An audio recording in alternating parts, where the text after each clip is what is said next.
Russian researchers in the late 1940s kept 5 people awake for 15 days using an experimental gas-based stimulant.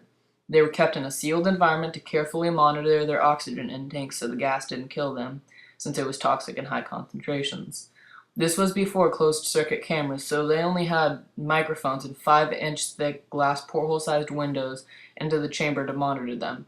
The chamber was stocked with books, cots to sleep on but no bedding, running water and toilet, and enough dried food to last all 5 for over a month. The test subjects were political prisoners deemed enemies of the state during World War II. Everything was fine for the first 5 days. The subject hardly complained, having been promised falsely that they would be freed if they submitted to the test and did not sleep for 30 days. Their conversations and activities were monitored, and it was noted that they continued to talk about increasingly traumatic incidents in their past, and the general tone of their conversations took on a darker aspect after the 4 day mark. After 5 days, they started to complain about the circumstances and events that led them to where they were and started to demonstrate severe paranoia. They stopped talking to each other and began alternately whispering to the microphones in one-way mirrored portholes. Oddly, they seemed to think that they could win the trust of the experimenters by turning over their comrades, other subjects in captivity, with them. At first, the researchers suspected this was an effect of the gas itself. After 9 days, the first of them started screaming. He ran the length of the chamber, repeatedly yelling at the top of his lungs for 3 straight hours. He continued attempting to scream, but was only able to produce occasional squeaks. The researchers postulated that he physically torn his vocal cords.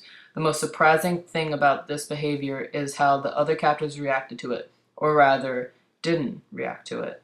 They continued whispering to the microphones until the second of the captives started to scream. The 2 non-screaming captives took the books apart, smeared page after page with their own feces, and pasted them calmly over the glass portholes. The screaming promptly stopped. So did the whispering to the microphones. After 3 more days passed, the researchers checked the microphones hourly to make sure they were working, since they thought it was impossible that no sound could be coming with 5 people inside. The oxygen consumption in the chamber indicated that all 5 must still be alive. In fact, it was the amount of oxygen 5 people would consume at a very heavy level of strenuous exercise. On the morning of the 14th day, the researchers did something they said they would not do to get a reaction from the captives. They used the intercom inside the chamber, hoping to provoke any response from the captives they were afraid were either dead or vegetables. They announced, "We are opening the chamber to test the microphones. Step away from the door and lie flat on the floor, or you will be shot. Compliance will earn one of you your immediate freedom." To their surprise, they heard a single phrase in a calm voice response: "We no longer want to be freed." Debate broke out amongst the researchers and the military forces funding the research. Unable to provoke any more response using the intercom, it was finally decided to open the chamber at midnight on the 15th day. The chamber was flushed of the stimulant gas and filled with fresh air, and immediately voices from the microphones began to object. 3 different voices began begging, as if pleading for the life of loved ones, to turn the gas back on. The chamber was opened and soldiers sent in to retrieve the test subjects. They began to scream louder than ever. So did the soldiers when they saw what was inside. 4 of the 5 test subjects were still alive, although no one could rightly call the state of that any of them in life. The food rations past day 5 had not been so much as touched. There were chunks of meat from the dead test subjects' thighs and chest stuffed into the drain in the center of the chamber, blocking the drain and allowing 4 inches of water to accumulate on the floor. Precisely how much of the water on the floor was actually blood was never determined. All 4 surviving test subjects also had large portions of muscle and skin torn away from their bodies. The destruction of flesh and exposed bone on their fingertips indicated that the wounds were inflicted by hand, not with teeth as the researchers initially thought. Closer examination of the position and the angles of the wounds indicated that most, if not all of them, were self-inflicted. The abdominal organs below the rib cage of all 4 test subjects had been removed. while the heart, lungs, and diaphragm remained in place. The skin and most of the muscles attached to the ribs had been ripped off, exposing the lungs through the rib cage. All the blood vessels and organs remained intact. They had just been taken out and laid on the floor, fanning out around the eviscerated but still living bodies on the floor. The digestive tract of all four could be seen to be working, digesting food. It quickly became apparent that what they were digesting was their own flesh that had been ripped off and eaten up over the course of the days. Most of the soldiers were Russian special operatives at the facility, but still many refused to return to the chamber to remove the test subjects. They continued to scream to be left in the chamber and alternately begged and demanded that the gas be turned back on, lest they fall asleep. To everyone's surprise, the test subjects put up a fierce fight in the process of being removed from the chamber. One of the Russian soldiers died from having his throat ripped out. Another was gravely injured by having his testicles ripped off and an artery in his leg severed by one of the test subjects' teeth. Another 5 of the soldiers lost their lives, if you count one that committed suicide in the weeks following the incident. In the struggle of the 4 living subjects had his spleen ruptured and he bled out almost immediately. The medical researchers attempted to sedate him, but that proved impossible. He was injected with more than 10 times the human dose of morphine derivative and still fought like a cornered animal, breaking the ribs and arm of one doctor. When heart was seen to be beat for a full 2 minutes after he bled out to the point there was more air in his vascular system than blood. Even after it stopped, he continued to scream and flail for another 3 minutes, struggling to attack anyone in reach, and just repeated the word "more" over and over, weaker and weaker, until he finally fell silent. The surviving 3 test subjects were heavily restrained and moved to a medical facility. The 2 with intact vocal cords continuously begged for the gas, demanding to be kept awake. The most injured of the 3 was taken to the only surgical operating room that the facility had. In the process of preparing the subject to have his organs replaced back within his body, it was found that he was effectively immune to the sedative they had given him to prepare for the surgery. He fought furiously against the restraints, with the anesthetic gas was brought out to him under. He managed to tear most of the way through a 4-inch wide leather strap on one wrist, even though the weight of a 200-pound soldier holding that wrist as well. It took only a little more anesthetic than normal to put him under, and the instant his eyelids fluttered and closed, his heart stopped. In the autopsy of the test subject that died on the operating table, it was found that his blood had tripled the normal level of oxygen.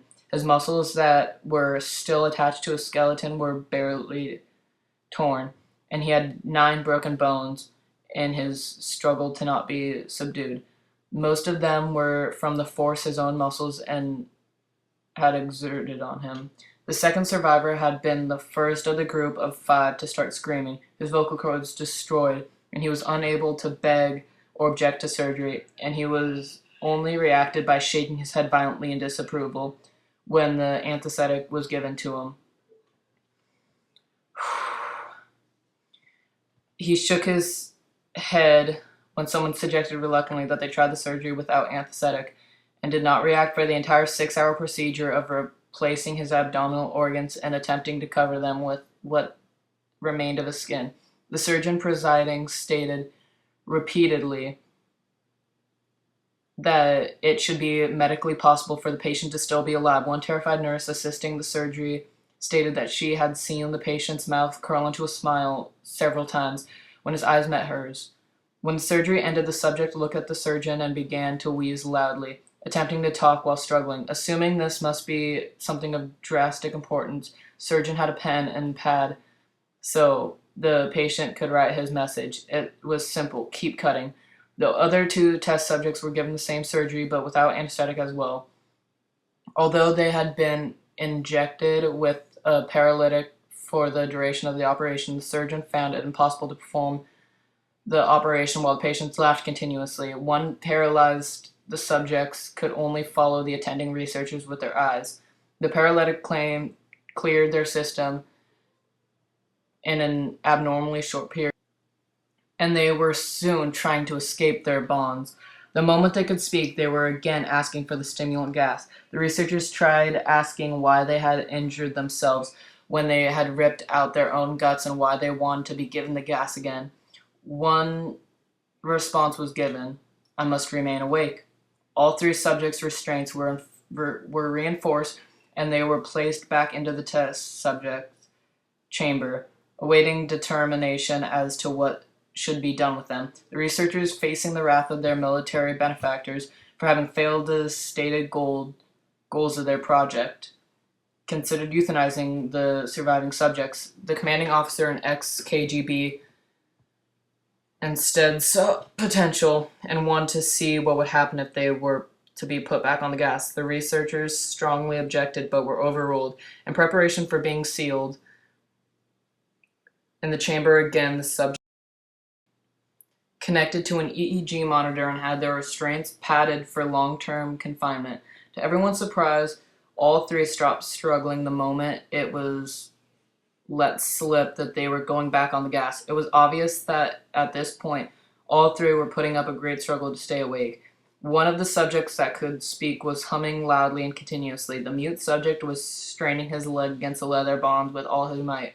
First left, then right, then left again for something to focus on. The remaining subject was holding his head off his pillow and blinking rapidly.